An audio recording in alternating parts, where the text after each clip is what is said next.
বর্তমানে 2014 এবং 2017 TET pass ক্যান্ডিডেটদের নিয়ে যে রিক্রুটমেন্ট প্রসেস চলছে, প্রাইমারি রিক্রুটমেন্ট প্রসেস 2022, এই রিক্রুটমেন্ট প্রসেসে কি সবার চাকরি হবে বা এই রিক্রুটমেন্ট প্রসেসে কাট অফই বা কত হতে পারে। তো আজকের ভিডিওতে আমি কিন্তু এটা সম্পূর্ণটাই জানিয়েছি। ভিডিওটা অবশ্যই আপনারা শেষ পর্যন্ত দেখবেন, তাহলেই কিন্তু আপনাদের কাছে সমস্ত ব্যাপারটা ক্লিয়ার হয়ে যাবে। তো ভিডিওটা শুরু করার আগে অবশ্যই ভিডিওটিতে একটি লাইক করে দেবেন এবং চ্যানেলটা সাবস্ক্রাইব করে দেবেন এরকম ভিডিও দেখার জন্য। তো বন্ধুরা, 2017 টেট পাস ক্যান্ডিডেটদের যে 8 বছরের দীর্ঘ যন্ত্রণা এবং চিন্তা হচ্ছে যে আপনাদের প্যানেলের নাম আসবে কি আসবে না, তো এই ভিডিওটা দেখার পর আশা করছি আপনাদের চিন্তার একটু হলেও অবসান আমি ঘটাতে পারবো। তো বন্ধুরা, প্রথমেই আমি বলে রাখি যে ক্যাটাগরি ওয়াইজ ভ্যাকেন্সি কত আছে এবং ক্যাটাগরি ওয়াইজ ক্যান্ডিডেট কত আছে, সমস্ত ব্যাপারটাই আমি পর্যালোচনা করেছি। তো চলুন ভিডিওটা শুরু করা যাক। তো বন্ধুরা, বর্তমানে যে 2017 এবং 2014 টেট পাস ক্যান্ডিডেটদের নিয়ে রিক্রুটমেন্ট প্রসেস চলছে, রিক্রুটমেন্ট প্রসেস 2022, এই রিক্রুটমেন্ট প্রসেসে কিন্তু টোটাল ভ্যাকেন্সি হচ্ছে 11,765। এটা আমরা কম বেশি সবাই জানি। তো এই 11,765 ভ্যাকেন্সির মধ্যে কিন্তু নন এক্সামটেড ক্যাটাগরি অর্থাৎ fresh category, exempted category, ex serviceman এবং প্যারা টিচার, এই সমস্ত ধরনের ক্যান্ডিডেটরা কিন্তু এখানে রয়েছে এই একটা ভ্যাকেন্সির মধ্যে। এবং এখানে কিন্তু বেঙ্গলি মিডিয়াম এবং আদার্স মিডিয়াম যেমন Telugu medium, Hindi medium, Urdu medium, English medium, Santali medium, এই সমস্ত মিডিয়ামের ক্যান্ডিডেটরা কিন্তু এখানে রয়েছে এই 11,765 ভ্যাকেন্সির মধ্যে। এবং বন্ধুরা, এখানে general, OBC A, OBC B, SC, ST, physical handicap, এই সমস্ত ধরনের ক্যান্ডিডেটদের কিন্তু মিলিয়েই 11,765 ভ্যাকেন্সি। তো আপনাদেরকে আমি বলে রাখি, non exempted category, exempted category, ex serviceman, para teacher, এই ক্যাটাগরিগুলোতে কিন্তু বেশি ক্যান্ডিডেট নেই এবং এই ভ্যাকেন্সিগুলো কিন্তু কনভার্ট হবে। অর্থাৎ যদি পর্যাপ্ত পরিমাণে ক্যান্ডিডেট না পাওয়া যায় তাহলে কিন্তু ফ্রেশ ক্যান্ডিডেটদের জন্য এই সমস্ত ভ্যাকেন্সিগুলি কনভার্ট হয়ে যাবে। কিন্তু আদার্স মিডিয়ামের সিটগুলি যেমন Hindi medium, English medium, Urdu medium, এই মিডিয়ামের সিটগুলি কিন্তু বেঙ্গলি মিডিয়ামের সিটে কনভার্ট হবে না। এবং OBC A, OBC B, SC, ST, এই সমস্ত ক্যান্ডিডেটদের সিটগুলি কিন্তু জেনারেল ক্যান্ডিডেটের সিটে কিন্তু আপনাদের কনভার্ট হবে না। তাই বন্ধুরা, আমাদেরকে প্রথমে জানতে হবে যে ওবিসি, জেনারেল, এসসি, এসটি, এই সমস্ত ক্যান্ডিডেটদের সিট সংখ্যা কত আছে এবং বেঙ্গলি মিডিয়ামের সিট সংখ্যা কত আছে। তো বন্ধুরা, আমি আপনাদেরকে বলে রাখি যে বেঙ্গলি মিডিয়ামে কিন্তু 10,500 প্লাস ভ্যাকেন্সি কিন্তু রয়েছে এবং আদার্স মিডিয়ামে 1265 মতো ভ্যাকেন্সি রয়েছে। এটা যে পিডিএফটা দেওয়া হয়েছিল ভ্যাকেন্সি ওয়াইজ, সেই পিডিএফটা থেকেই আমি এই তথ্যটা নিয়েছি এবং আপনাদেরকে আমি অথেন্টিকটাই বলছি। এবং এই বেঙ্গলি মিডিয়ামের ক্যান্ডিডেটদের থেকেই যদি আমি general, OBC A, OBC B, এই সমস্ত ক্যাটাগরিতে ভ্যাকেন্সিগুলি ভাগ করে দিই, তাহলে দেখবেন এখানে দাঁড়াচ্ছে জেনারেলের সিট সংখ্যা আছে 4,800টি, ওবিসি বিতে সিট সংখ্যা আছে 1000টি, ওবিসি এতে সিট সংখ্যা আছে 1,500টি, এসসিতে সিট সংখ্যা আছে 2200টি, এসটিতে সিট সংখ্যা আছে 600টি, ফিজিক্যাল হ্যান্ডিক্যাপের সিট সংখ্যা আছে 400টি এবং টোটাল সিট সংখ্যা আছে বেঙ্গলি মিডিয়ামে 10,500টি। তো এটা হলো সিট সংখ্যা এবং ক্যান্ডিডেট কত আছে এটা আমাদেরকে এরপর জানতে হবে।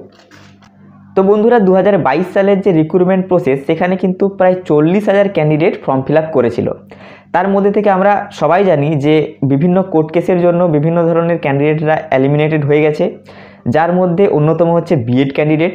এখানে বিএড ক্যান্ডিডেট কিন্তু 15,000 মতো ছিল এবং অভিজিৎ গঙ্গোপাধ্যায় স্যারের রায়ের ভিত্তিতে কিন্তু 8,000 ইন সার্ভিস টিচার, যেনারা কিন্তু কাছে স্কুল পাওয়ার জন্য অ্যাপ্লিকেশন করে দিয়েছিলেন, সেখানে কিন্তু 8,000 মতো ক্যান্ডিডেট এখানে কিন্তু এলিমিনেটেড হয়ে গেছে।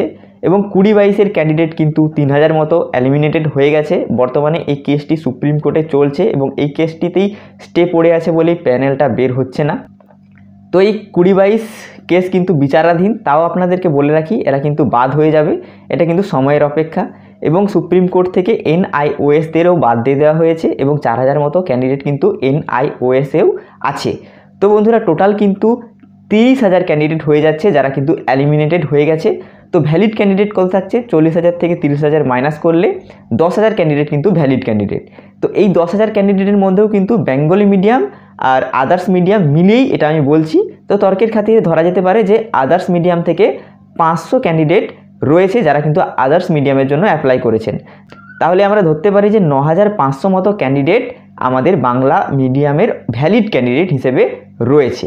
ঠিক আছে বন্ধুরা, বেঙ্গলি মিডিয়ামে যে 9,500 ভ্যালিড ক্যান্ডিডেট রয়েছে তার মধ্যে আমি বিভিন্ন জায়গা থেকে জানতে পেরেছি যে এই সংখ্যাটার মধ্যে 3500 রয়েছে আপনার জেনারেল ক্যান্ডিডেট, ওবিসি বি রয়েছে 2000 মতো ক্যান্ডিডেট, ওবিসি এ রয়েছে 1500 মতো ক্যান্ডিডেট, এসসি রয়েছে 2000 মতো ক্যান্ডিডেট, এসটি রয়েছে 300 মতো ক্যান্ডিডেট এবং ফিজিক্যাল হ্যান্ডিক্যাপ রয়েছে 200 মতো ক্যান্ডিডেট। তো টোটাল হচ্ছে 9500 ক্যান্ডিডেট, যেগুলো ভ্যালিড ক্যান্ডিডেট বেঙ্গলি মিডিয়ামের জন্য। তো এরপর আসি কাট অফে, যে কাট অফ তাহলে কত হতে পারে। তো এখানে আপনারা দেখতে পাচ্ছেন এসটি, এসসি এবং ফিজিক্যাল হ্যান্ডিক্যাপ, এখানে কিন্তু ভ্যাকেন্সির তুলনায় পর্যাপ্ত ক্যান্ডিডেটই নেই। এবং ওবিসি এতে দেখুন, ওবিসি এতে কিন্তু 1500 ক্যান্ডিডেট আছে এবং 1500 ভ্যাকেন্সি আছে। তো OBC A, SC, ST, physical handicap এই ভ্যাকেন্সিগুলো কিন্তু কোনো কাট অফ আসবে না। এগুলোতে যারা যারা অ্যাপ্লাই করেছেন তারা কিন্তু সবাই চাকরি পাবেন, এটা কিন্তু আপনারা ধরে রাখতে পারেন। যদি 0.1% কম্পিটিশানও হয় তাহলে কিন্তু এই জেনারেল এবং ওবিসি বি এইখানেই কিন্তু আপনাদের কম্পিটিশানটা হবে। তো এখানে আপনারা দেখছেন যে জেনারেলে ভ্যাকেন্সি আছে 4800 এবং ক্যান্ডিডেট আছে 3500। তো আপনারা বলতে পারেন যে সবার চাকরি হয়ে যাবে, কিন্তু হ্যাঁ হয়ে যাবে, আমি মানছি যে সবার চাকরি হয়ে যাবে, কিন্তু জেনারেল হচ্ছে এমন একটা ক্যাটাগরি যেখানে সমস্ত ধরনের ক্যাটাগরির স্টুডেন্টরাই কিন্তু এলিজেবল। আপনি যদি ভালো রেজাল্ট করে থাকেন এসটি, এসসি, ওবিসি ক্যাটাগরি থেকে, আপনারা কিন্তু যদি ভালো রেজাল্ট করে জেনারেল ক্যান্ডিডেটের সাথে ফাইট করেন তাহলে কিন্তু জেনারেল ক্যান্ডিডেটটা বাদ হয়ে আপনি কিন্তু সেখানে প্রবেশ করে যাবেন, বুঝতে পারছেন। তো জেনারেল ক্যান্ডিডেট হলে আপনাদের কিন্তু বেশি নয়, 26+ যদি স্কোর হয়ে থাকে ইন্টারভিউ সমেত, তাহলেও কিন্তু আপনারা একটা নিরাপদ জায়গায় আছে বলেন আপনারা মনে করতে পারেন। এবং ওবিসি বি হলে আপনাদের যদি 25+ স্কোর হয় তাহলেই কিন্তু আপনারা সেফ জোনে আছে বলেন ধরে রাখতে পারেন। তো আশা করছি বন্ধুরা এই রিক্রুটমেন্ট প্রসেসে সবারই কিন্তু চাকরি হয়ে যাবে। আমাদের অনেক বছরের যন্ত্রণা, প্রায় 8 বছর ধরে আমরা কিন্তু 2017 যারা টেট পাস অনেক দিন ধরে কিন্তু ভুগছি। আশা করছি জানুয়ারি মাসের মধ্যেই সবাই কিন্তু স্কুলে যেতে পারবো। 99% ক্যান্ডিডেটদের কিন্তু চাকরি হয়ে যাবে বলে আমি ধরে রাখতে পারি। প্রত্যেকটা যে রিক্রুটমেন্ট প্রসেস হয় 100% কিন্তু কোনো রিক্রুটমেন্ট প্রসেসই নিয়োগ হয় না। আশা করছি 99% মানুষের ক্যান্ডিডেটের কিন্তু চাকরিটা হয়ে যাবে। তো এই রকম ভিডিও দেখতে হলে অবশ্যই চ্যানেলটা সাবস্ক্রাইব করে অবশ্যই পাশে থাকা বেল আইকনটিতে প্রেস করে দেবেন এবং ভিডিওটা যদি ভালো লাগে থাকে অবশ্যই একটা লাইক করে দেবেন। তো বন্ধুরা ধন্যবাদ, দেখা হচ্ছে পরের ভিডিওতে।